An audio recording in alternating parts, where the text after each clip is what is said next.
Merci. Alors, parmi les fonds conservés aux archives du Musée de la littérature de Bruxelles, donc le fonds qui réunit la mémoire de la littérature belge langue française depuis l'année 1958, celui consacré à Michel de Gelderode présente une particularité.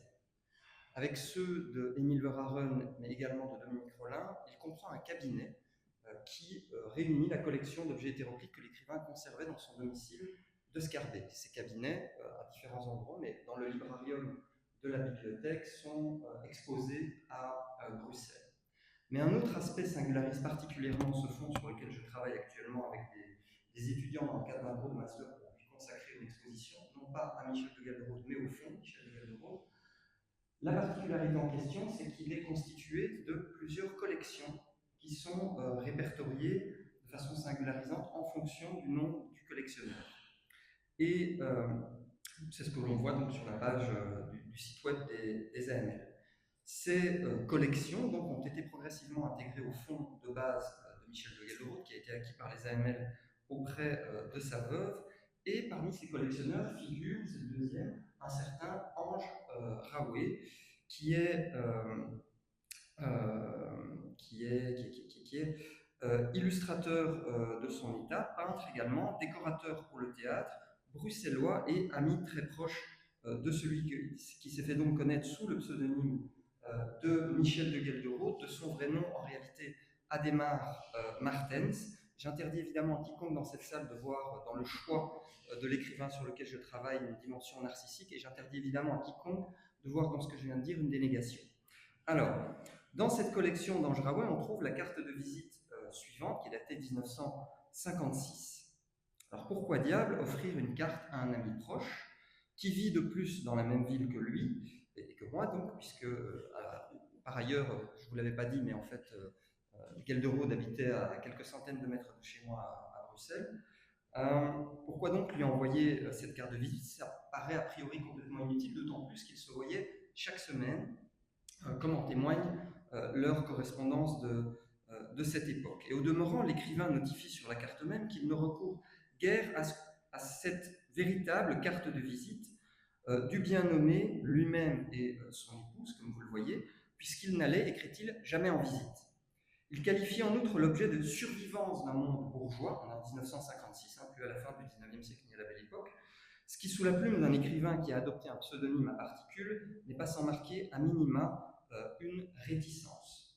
Alors, le fait est que cette carte est utilisée en l'espèce non pour procurer des informations, je dirais, d'ordre d'habitation, ce genre de choses-là, concernant les coordonnées d'un individu, mais plutôt pour adresser ses condoléances à l'ami endeuillé. Alors, je ne suis pas parvenu à savoir quel était le deuil en question, mais au fond, peu importe. Mais par ailleurs, si Gelderode affirme qu'il n'allait jamais en visite et qu'il n'avait donc pas véritablement l'usage de ce type de document, il affirme, toujours sur le document en question, qu'il s'en servait pour les enterrements. Mais par ailleurs, donc on a déjà eu des exemples tout à l'heure, par ailleurs, l'occasion faisant le larron, Gelderode en profite, comme il l'indique au verso de la carte, pour verser ce qu'il désigne comme une petite curiosité, donc cette carte, aux collections d'Ange Raoué qui sont déjà entamées du vivant de l'écrivain, un écrivain qui est particulièrement attentionné à la fois dans le deuil et dans le soutien qu'il apporte à son ami, à la constitution d'une collection d'objets le concernant. Ce qui est intéressant, sachant que Gelderode était lui-même un collectionneur compulsif, comme le montre le cabinet qui est conservé aux archives du musée de la littérature. Alors, une fois l'écrivain disparu, ces archives ont été acquises par les AML et s'y sont ajoutées sur cette base, comme je vous le disais, une série d'autres collections réunies par d'autres collectionneurs, parmi lesquels Ange Raoué. Je vous lis ce qu'il écrit à son sujet sur l'enveloppe dans laquelle se trouvait la carte de visite.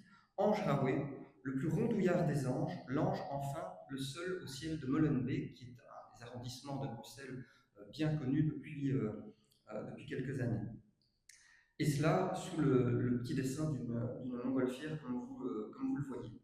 Quelques décennies plus tard, au cours des années 2000, la collection d'Ange Raoué est acquise auprès de son fils par les AML, en ce compris cette carte, donc vous l'avez vu, particulièrement affectueuse, et qui a peut-être été conservée dans un autre élément de la collection, le portefeuille de Michel de Gelderode, qui est donc conservé dans la collection d'Angeraway, qui lui a offert manifestement en 1952, ainsi qu'il l'écrit sur le portefeuille directement. Donc, je vous lis ce qui est écrit. Ouvert sur l'infini pour Angeraway, ce portefeuille qui fut contre mon cœur, 1952, Michel de Gelderode. Et donc, nous avons au final une sorte de retour à l'envoyeur, puisque un collectionneur offre des objets de son propre quotidien à un ami collectionneur, et cette collection se retrouve finalement réintégrée au fonds Michel de Gelderode, actuellement conservé aux AML. J'ai quand même fait